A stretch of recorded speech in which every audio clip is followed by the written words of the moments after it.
ஒரு கிராமத்துல ஒரு வேட்டையாயும் சேவலும் நண்பர்களா இருந்தாங்க. அவங்க ஒரு நாள் உலகத்தை சுத்தி பார்க்க நினைச்சாங்க. அதனால எல்லா ஊருக்கும் போகணும்னு முடிவு செஞ்சாங்க.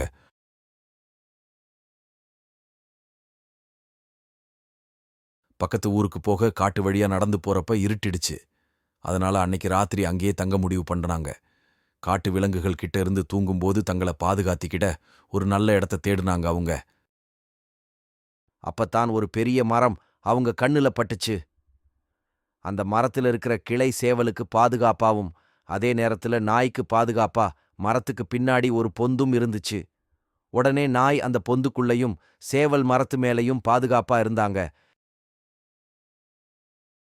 காலையில விடிஞ்சதும் தூக்கத்திலிருந்து எழுந்திருச்ச சேவல் தான் கிராமத்துல இருக்கிறதா நினைச்சுக்கிட்டு கொக்கரக்கோன்னு கூவுச்சு. அத கேட்ட நரி ஒண்ணு இன்னைக்கு நல்ல இரை மாட்டுச்சுன்னு அந்த மரத்துக்கு ஓடி வந்துச்சு.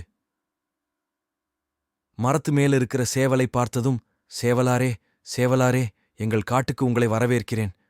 உங்கள் வரவு நல்வரவாக இருக்கட்டும்னு சொல்லுச்சு. தொடர்ந்து சொல்லுச்சு, கீழே இறங்கி வாங்க, நாம நண்பர்களா இருக்கலாம்னு சொல்லுச்சு. அதை கேட்ட சேவல் உஷாராகிடுச்சு. முகஸ்துதி செய்யற நரிக்கு தக்க பாடம் சொல்லணும்னு நினைச்சுச்சு.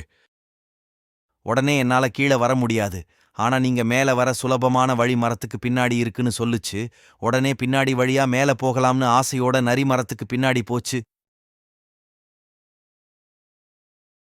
அந்த பேச்செல்லாம் அமைதியா கேட்டுக்கிட்டு இருந்த வேட்டை நாய் நரியை அடிச்சு துரத்திடுச்சு.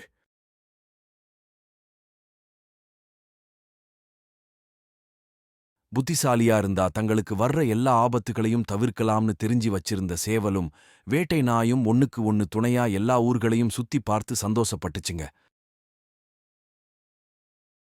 நீதி: முகஸ்துதி செய்பவர்களை நம்பக்கூடாது.